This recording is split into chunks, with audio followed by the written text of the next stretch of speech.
Okay, this video is about understanding writing, the rhetorical situation. It is brought to you by Purdue University's online writing lab. Um, okay, what is the rhetorical situation? First of all, what is rhetoric? Rhetoric is language, how you use language, basically using language effectively to persuade, inform, educate, entertain, shock, anything like that. But it's how language is used. That's rhetoric. So when you hear me talk about or hear anybody talk about rhetoric, it refers to how language is used and to what end. The rhetorical situation, on the other hand, is the circumstances in which you communicate. Here's a nifty little graph of the rhetorical situation. We have, in the rhetorical situation, it's a position of your writing in relation to various elements that affect the content and comprehension of your words. For example, the identity of the writer, the purpose, the audience, and the topic. And the context. So the writer, the purpose, the audience, the topic all go within the context in which you write. And then all of that goes within the culture in which you write. And you can see that right here. Many students tend to be aware of these factors, but it's important to keep in mind the relationship of these factors in the production of any document, whether it's a written document or a film or music or whatever. All of these play into a written piece of work. All of this is the rhetorical situation. The writer. Many student writers tend to see writing as an egocentric activity. In other words, they view writing as purely the expression of their own personal opinions, of their own experiences, of their own emotions. Of course, the writer is the most important role in the rhetorical situation, but it's not the only role or aspect or element of the rhetorical situation. The writer is important because the writer is the one who makes the decisions about what goes into his or her paper, what language to use, what word choice, how she or he is going to form the sentences. But there are also other things about an individual that affect the way he or she writes about the different subjects. Part of those things that are that affect the way the writer writes, and the choice of topics also, and the position in that argument is the writer's culture, the writer's personal characteristics, and the writer's interests. So all of that ties into how the writer writes, the way the writer writes, what the writer focuses on. Be aware of all of that stuff and how the writer is going to appeal to his or her audience. So what are some of the factors that can affect your writing as a writer? Number one, your age, your experiences, your gender. Now keep in mind, gender is a social construct. Gender is not the same thing as sex. Your sex is whether you are male or female, and that depends on the genitalia that you were born with.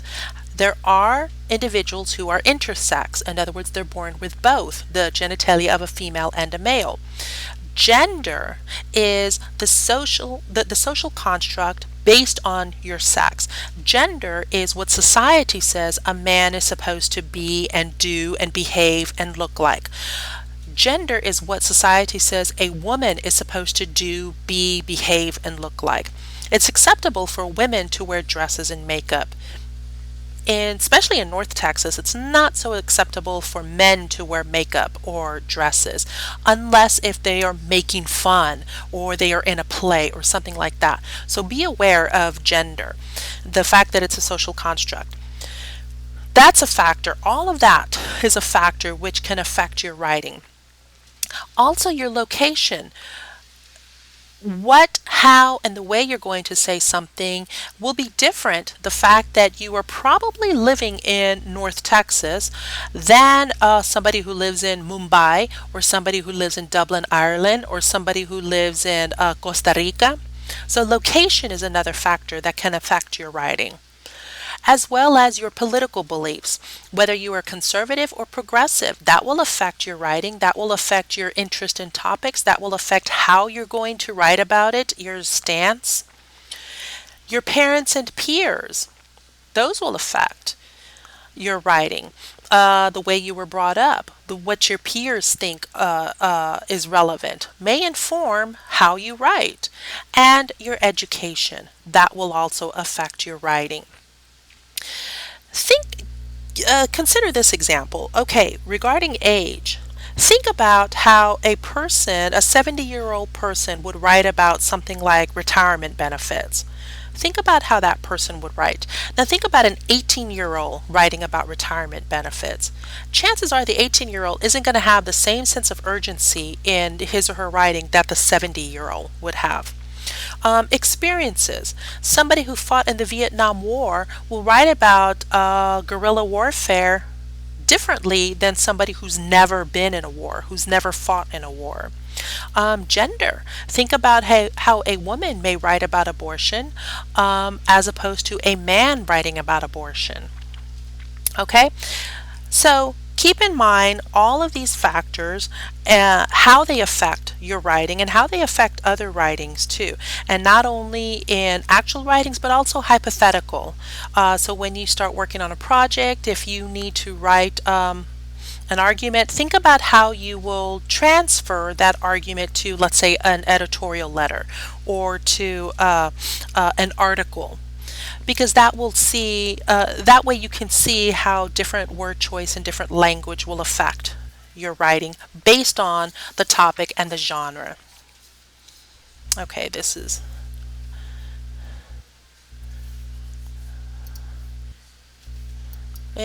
hold on. Watch, it's going to speed up. There it goes. Okay, sorry about that. All right, so purpose, your reason for writing. Why are you writing? Are you writing to persuade, to educate, to call to action, to shock, to inform, to entertain? So think about how writing is best expressed. It's best expressed in an infinitive statement. That is, it begins with the word to, plus the verb. Verb being entertain, persuade, educate, etc. Okay? Think about your composition textbook. Think about your textbook for this class. Its purpose is to educate. Think about a medical pamphlet about neonatal care or a magazine article about the differences between computer virus detectors. Those articles, those written articles, those written documents all share the same purpose, to educate. On the other hand, a letter to your senator about nuclear waste, or a letter to a newspaper article about abandoned pets, or an advertisement for a new credit card, those are call to actions. You want your senator to do something about nuclear waste. You want your newspaper editor to or you want the audience of the newspaper editor, so it would be people who read the newspaper, you want them to do something about abandoned pets, maybe the TNR, Trap, Neuter, and Release program. The advertisement for a new credit card, you want people to apply for your credit card, or you want people to not take on more credit card debt. What about to entertain? A magazine article, say, about the new Tom Cruise movie, or the Avengers movie, or a comic strip. The goal is to entertain, to make people chuckle. Or a website devoted to presidential gaffes, presidential mistakes. It's to get people to laugh. It's to entertain. So it's important to consider the purpose of the assignment itself. So if you see, and I will put in there, I'll give you some, key verbs in there, write an argument, or your goal is to argue a stance, whatever. Pay attention to the assignment, the purpose of the assignment. If I'm asking you to write a persuasive paper on a topic of your choice, and instead you write an informative paper on the same topic, your paper grade will suffer. Not only will I do that, but will your other professors, because while your informative paper may be a pretty good paper, it did not fulfill the assignment of writing a persuasive paper. So pay very, very special attention to what the purpose is. Genre. What is genre? It's a category or a type of writing. Genres hinge upon purpose and the needs or expectations of the projected audience. examples of genres: fiction, autobiographical story, memoirs, news articles, letters to the editor, rhetorical analysis, criticism, persuasive essays, etc., etc. Think about movies. If you like rom-coms, romantic comedies, you go into a rom-com movie expecting to see certain things. If it's a heteronormative rom-com, in other words, heterosexuality is considered the norm. You're going to have a boy and a girl in the movie, the rom-com. If you go into a heteronormative rom-com, you're going to see a movie about boy meets girl, boy falls in love with girl, girl falls in love with boy, and then some kind of conflict. Maybe the boy moves away or the girl moves away, or the girl's ex-boyfriend comes into the picture, or whatever. There's conflict. And then the movie will end with boy and girl get together and live happily ever after. You're going to expect that when you go into a rom-com. If you go into a rom-com movie, and the boy meets girl, and the boy falls in love with girl, and girl falls in love with boy, and then there's no conflict. The boy and girl fall in love and they marry. You might be bored because there's no conflict. Or at the ending, instead of the boy and girl falling in love and getting married, the boy dies and the girl joins the Peace Corps. I don't know. It may be a good movie, but it's not what you expected in a romantic comedy. So the same thing with writings. Your readers expect certain things in whatever genre you choose to write. If you are writing an argument, your readers are expected to read logical argument. Logical arguments without logical fallacies, without mistakes, clear, concise writing. Okay, so be aware of your genre and the expectations.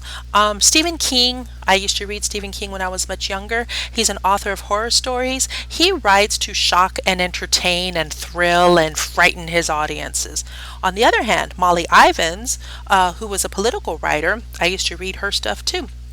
She tries instead to persuade her readers through her editorials and essays to accept her opinions and maybe to enact change, call to action.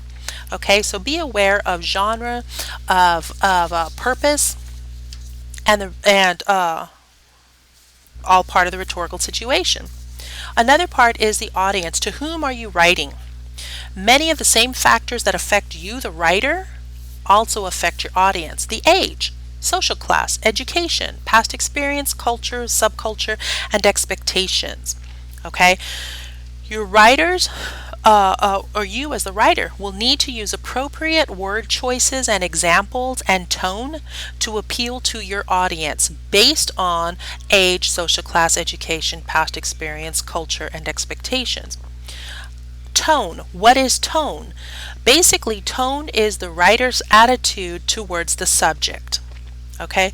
If you find the subject to be ridiculous, your tone will come across as ridiculous. You may use belittling words. You may use embarrassing examples, things like that.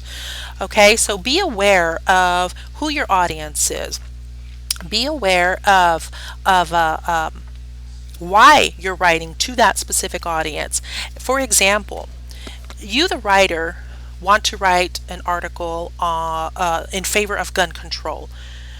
Think of the three audiences and how your article in favor of gun control will come across, and what language and words and examples you can use for the first audience, members of the National Rifle Association. Second audience, a gun control advocate group, or the third audience, an undecided voter. The gun control advocate group already agrees with you since you're writing in favor of gun control, so you're not going to have to explain or persuade that hard. On the other hand, the members of the National Rifle Association probably disagree with you, so you're going to have to really, really work hard to get them to do something. You're probably not going to get them to change their minds, so what is it instead you want them to do? Maybe offer more classes on correct and safe gun handling or something like that. On the other hand, the undecided voter, you're probably going to have clear, logical argument to get them to swing your way, to agree with you. Another and perhaps more vivid example is think about a party you went to. The last party you went to. Think about a letter you're going to write to your best friend who so wanted to go to that party but couldn't because she or he was sick. How are you going to describe and talk about that party to your best friend? What about to your parents? How are you going to talk about that party and describe that party to your parents? And then what about to your grandmother? How are you going to talk or write about that party to your grandmother? Chances are you're going to omit some things, or you're going to not use maybe slang or curse words. Okay, so be aware of your audience. To whom are you writing for? It's really important to keep this in mind. Many student writers tend to take the idea of audience very literally. And what I mean by that is they say, I'm writing this paper for my instructor, for you, Professor Blanco. Don't write for me. You may know my age. I'm not shy about divulging my age, so you may know my age. The fact that I'm a college professor, you have an idea of my social class and my education. However, you don't know my past experiences. You don't know my culture beyond the fact that, with the Spanish name of Blanco Cerda, I'm Mexican American. You don't know what my experiences are growing up in a Mexican American household, what type of household I grew up in. You don't know my subculture, and you definitely don't know my expectations. So make sure you do not use me as your audience for writing. Okay? Instead, think of a general writing audience. Maybe a group of 20 to 45-year-olds, men and women combined. They're college educated, and they're generally aware of world events. That's a good jumping off start. So that will help you decide what you're going to include and what you don't need to include. Topic: what will you write about? It depends on the assignment. It can be broadened or narrowed depending on the length of your writing the length of your writing assignment and your interest. For example, the topic of the American welfare crisis. Very interesting, but it's not something that you can adequately cover in a 3-page paper. No, there are books written on that, on the topic of the American welfare crisis. On the other hand, a new bike rack is needed. You want to get across to Dr. Darlage and to other people in administration that the campus should have a new bike rack. That won't work for a 20-page paper. There's simply not enough to talk about a bike rack. You may expand or broaden your topic to include other commuting friendly or non-car dependent, non-car commuter friendly features for students. Excuse me. So be aware of how your topic is, the assignment, whether you need to broaden it or narrow it. The context. Context is defined as the situation that generates the need for writing. The topic, purpose, writer, and writing audiences are all affected by the current events, locations, social customs, and cultural changes. So, cultural significance as well. So be aware of the situation, the time frame of your topic and of your written piece. For example, 1999 Littleton School shooting massacre happened. So as a result, newspapers at that time were writing a lot about school shootings, school violence. Same thing happened when the Columbine school violence happened. Articles were focused on school violence. Kosovar refugees are written with different purposes. Articles about Kosovar refugees are written with different purposes in the United States than those published in Belgrade newspapers. Computer technology is written about much differently today than it was in the 1960s. So keep attuned to the social, political, and cultural climate of your audience, because that will help you as a writer to produce current, convincing, and relevant writing. Here's a little homework assignment for you. I'm not going to pick it up or anything like that, but I want you to be aware of this. Go to recent newspaper headlines. You can go to the Star Telegram online, New York Times online, anything like that, and just look at the newspaper headlines and then consider the context for those newspaper headline productions. So, the rhetorical situation has five interconnected components. The components of writer, purpose, audience, topic, context, culture, which is what we've been talking about. Each of those elements is especially important when you the writer engages in different categories or genres of writing. So this is all stuff that you need to be aware of as you're writing and as you're planning a writing project.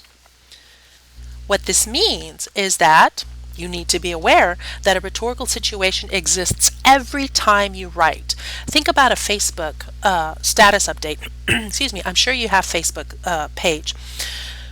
What you write in your Facebook status update will not work for an academic paper. You probably use slang. You probably use the letter U instead of the word YOU in Facebook. That's perfectly fine in Facebook, but it is not fine in academic writing. And as a result, you need to adapt your writing depending on your purpose and your audience. Your audience for Facebook, your Facebook status updates are your friends there, probably very casual. Your purpose is just to inform them, hey, you're going to such and such movie at such and such time. Does anybody want to meet up with you or anything like that? On the other hand, an academic paper, your purpose is to either inform or to persuade or to argue or to analyze. And your audience is somebody, depending on who your audience is. Again, it is not me, your professor, but your audience is a group of people well educated or reasonably educated, who are reasonably aware of current events, who have their finger on the pulse of society, and they're expecting certain things from you. Okay, so be aware of all of these things as you write. If you have any questions, you can tweet me. Send me a quick tweet. There's my Twitter handle at @LBlancoCerta. You don't have to follow me to tweet me, but I do post things. I do send out tweets, things that can help you in writing, things that are happening on campus, whatever. And the only way you'll see those is if you follow me. So you can send me a quick tweet, and I will get back to you. For my distance learning class only, G+, my face-to-face classes, we have our community in the classroom. My distance learning class, we use Google Plus as a way of building community. So my distance learning students can send me a question or anything like that through G+. All of you can send me an email. There's my email address, lisette.blanco-certa@my.tccd.edu. I will tell you though that I check that email once, maybe twice a day. I do not have it synced up with my iPhone or anything like that, so I have to be on a laptop to check it. The best and fastest way to reach me is through Twitter or G+. And again, my phone number, that's another way you can call me, 817-515-6198. When I'm not teaching, I will have office hours. When I'm not having office hours or teaching, I am at home. So this is the presentation or the lecture on the rhetorical situation. And for my face-to-face classes, I'll see you in the classroom. For my distance learning class, I'll see you on Google+. All right, bye.